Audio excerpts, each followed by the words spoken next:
Mock test एक ऐसा test which helps you to improve your score efficiently, but how to give it smartly. So hey everyone, welcome back to my YouTube channel Inspired with Swahani, a third year MBBS student. I am going to tell you that how to give mock test efficiently in your test. And tension लेने की जरूरत नहीं है, तुम्हारे इस journey में मैं तुम्हारे साथ हूँ, तुम अकेले नहीं हो। तो देखो, बहुत सारे ऐसे बच्चे हैं जो ये बोला करते हैं कि मैं डेली मॉक टेस्ट दे रही हूँ, लेकिन फिर भी मेरे मार्क्स जो है इंक्रीज नहीं कर रहे, तो मुझे क्या करना है? तो इसका मतलब ये है कि तुम मॉक टेस्ट तो दे रहे हो, लेकिन वो एफिशिएंटली, वो स्मार्टली तुम मॉक टेस्ट दे नहीं पा रहे। तो उसका रीजन ये है कि तुम्हारी जो टाइमिंग है वो अच्छे तरीके से मॉक टेस्ट में एडजस्ट नहीं हो पा रही है।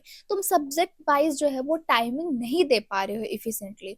तो टेंशन लेने की जरूरत नहीं है, मैं हर एक छोटी छोटी पॉइंट्स को इस वीडियो में बताऊंगी जो कि हेल्प करेगा तुम लोग को मॉक टेस्ट में काफी अच्छे नंबर को इम्प्रूव करने के लिए। ओके, तो देखो, मॉक टेस्ट में किस सब्जेक्ट को कितना टाइमिंग देना है, अगर इस पे तुम कमांड कर लिया ना, तो तुम्हारा मॉक टेस्ट का जो स्कोर है वो बहुत ही अच्छे तरीके से इम्प्रूव करेगा। तो बेसिकली तुम लोग को क्या करना है, जब भी मॉक टेस्ट शुरू करो तो इजी पोर्शन से शुरू करो। एज फॉर एग्जाम्पल बायोलॉजी, मैं जो है वो सबसे पहले बायोलॉजी क्वेश्चन को ही अटेम्प्ट करती थी, क्योंकि ये एक ऐसा पोर्शन है कि उसमें मोस्टली जो है वो रिमेम्बरिंग पॉइंट्स हो सकते हैं या फिर स्टेटमेंट वाइज हो सकता है। तो मतलब पढ़ा और अगर उसमें आता है श्योर है तो यस टिक, नहीं तो आगे बढ़ो। थोड़ा सा भी डाउट है उसको सर्कल करो। और ये जो है सर्कल का और ये जो स्केड्यूल है, ये जो पोर्शन है कि कैसे करना है, वो तीनों सब्जेक्ट के लिए सेम है। तो सबसे पहले मैं क्या करती थी, बायोलॉजी पे आती थी। बायोलॉजी में रहते हैं कितने क्वेश्चन? 90 क्वेश्चन। अब उस 90 क्वेश्चंस के लिए तुम लोग को एटलीस्ट कितना टाइमिंग देना चाहिए जिससे कि तुम प्रॉपर लास्ट में पैनिक ना हो? तो मैं देती थी एटलीस्ट 30 मिनट्स, ठीक है, 30 to 35 मिनट्स। इतना जो टाइमिंग है वो ट्राई करो कि सारे क्वेश्चन उसमें टच कर लो तुम लोग और आगे बढ़ो। एंड जब भी क्वेश्चन को पढ़ो, और ये जो टेक्निक मैं बता रही हूँ तीनों सब्जेक्ट के लिए, वो अच्छे तरीके से क्वेश्चन पढ़ो कि क्वेश्चन में क्या लिखा है, क्वेश्चन में करेक्ट लिखा है, नॉट करेक्ट लिखा है, नॉट इनकरेक्ट लिखा है। और जब उसका ऑप्शन भी अच्छे से पढ़ो कि ऑप्शन में क्या लिखा है, कि statement one and three, statement one two three and none of this. तो ये सब अच्छे तरीके से पढ़ो, क्योंकि कभी कभी क्या होता है, दो स्टेटमेंट सही रहते हैं और हम लोग को क्या होता है, पहला ऑप्शन में देखिए स्टेटमेंट वन तो बस वो टिक कर ले, दूसरा ऑप्शन पढ़ते ही नहीं है, जबकि दूसरे ऑप्शन में दोनों स्टेटमेंट थी। ओके, क्लियर हो गया? तो ये तीनों सब्जेक्ट के लिए करना है, स्टेटमेंट वाइज के लिए, क्वेश्चन के लिए तुम लोग को बेसिकली यही करना और क्वेश्चंस को अच्छे तरीके से पढ़ना है, ठीक है? तो पहले बायोलॉजी के क्वेश्चंस को तुम लोग क्या किए, अटेम्प्ट किए। एटलीस्ट कितना टाइमिंग उसमें दिए, 30 मिनट्स। अब क्या करो, आगे बढ़ो। 30 to 35 मिनट्स करने के बाद तुम लोग आगे बढ़ो। आगे बढ़ने के बाद तुम लोग क्या करो कि अब केमिस्ट्री पोर्शन पे आओ। तो केमिस्ट्री पोर्शन को तुम लोग कंप्लीट कर सकते हो, वही 35 मिनट्स इनफ है, ठीक है? तो 35 मिनट्स में उसको क्या करो, एक बार देख लो। और ये सब करने में क्या होता है कि मैं साथ साथ बबलिंग नहीं करती थी, ठीक है? क्योंकि अगर मैं साथ साथ बबलिंग करती ना तो मैं लास्ट में पैनिक हो जाती। क्यों? क्योंकि उसमें टाइमिंग भी थोड़ी ज़्यादा जाती है, क्योंकि बबलिंग करने में थोड़ा एक एज अ केयरफुल तरीके से करना पड़ता है। तो वो बबलिंग का भी टाइमिंग है इसमें इंक्लूडेड, पर मैं लास्ट में करती थी। तो ये सब करने के बाद केमिस्ट्री में 30 to 35 मिनट्स, तो इसमें भी वही प्रॉपर कि जो क्वेश्चन आया वो बनाओ, उसको थोड़ा सा डॉट कर लो आंसर्स को ऑप्शंस में, और जो नहीं आ रहा उसको सर्कल करो और आगे बढ़ो। और वो सर्कल का उसका भी टाइमिंग है लास्ट में। इतना करने के बाद जो थर्ड है that is the physics. Physics पे आओ। फिजिक्स एक ऐसा पोर्शन है कि जिसमें कितना भी चाहो उसमें टाइम लगता ही है क्वेश्चंस को सॉल्व करने में, ठीक है? चाहे वो थियोरेटिकल हो चाहे वो न्यूमेरिकल हो। तो सबसे पहले तुम लोग को क्या करना है, फिजिक्स पोर्शन पे आओ। तब क्या करो, उसके लिए एटलीस्ट 40 मिनट्स दो। 40 फर्स्ट स्लॉट में तुम उसको 40 मिनट्स ही दो, इनफ है, ठीक है?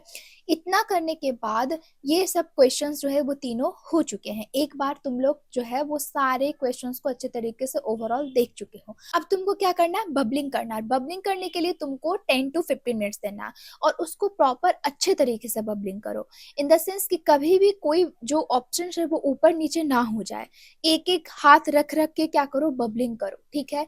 कौन सा क्वेश्चन अटेम्प्ट किए हुआ है, होता है ना कि अगर एक क्वेश्चन अटेम्प्ट नहीं किए हैं, नेक्स्ट बना है लेकिन उसी में बबलिंग हो जाएगा तो वो पूरा गलती हो जाएगा।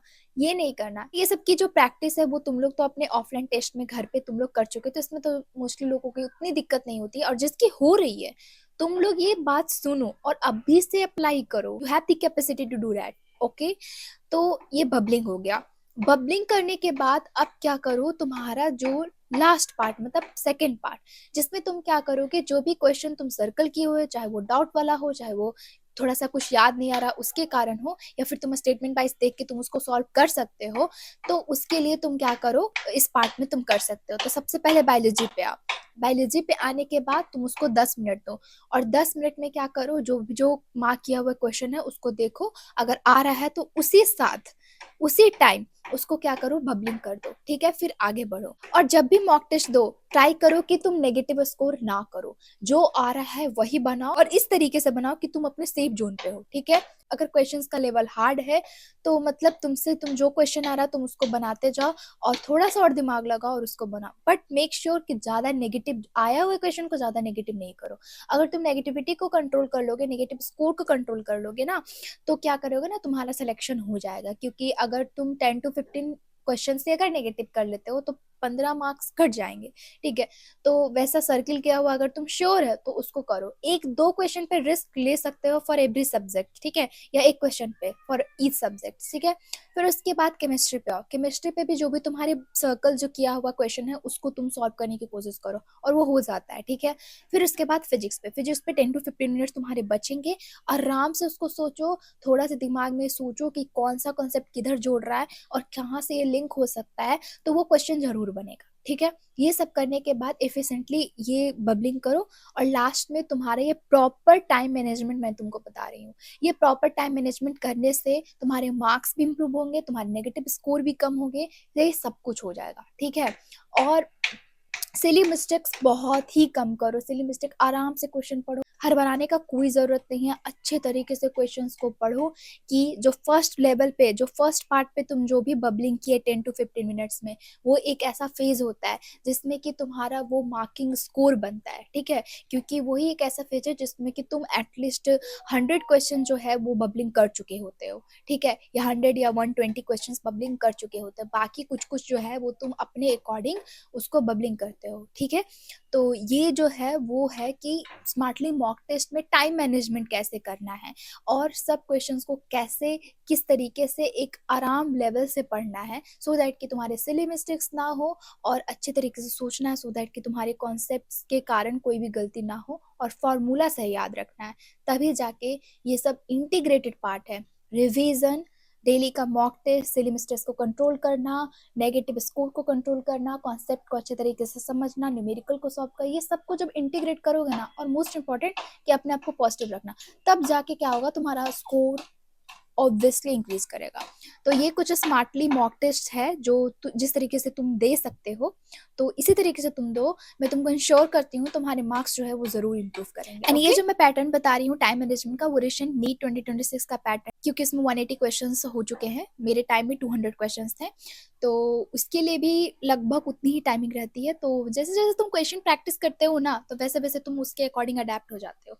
तो ये एक लेटेस्ट जो है वो नीट का, वो मॉक टेस्ट का जो बोल सकते हो स्ट्रैटेजीज है, जो जितनी भी पर्सनल स्ट्रैटेजी मैं बता रही हूँ वो खुद का एक अनुभव है, क्योंकि ये जो स्ट्रैटेजी है वो मैंने खुद अपने एक्चुअल नीट में अप्लाई किया है। ठीक है, इसी के कारण मैं यहाँ पे हूँ, मैं इस वाइट कोट के साथ हूँ। मैं इस वाइट कोट को जब भी पहनती हूँ तो मुझे काफ़ी प्राउड फील होता है। इसके बाद भी नो डाउट कि हसलिंग जो है वो बहुत है लाइफ में, बट कहते हैं ना कि एक जड़ से ही पूरा एक वृक्ष बनता है, एक पेड़ बनता है।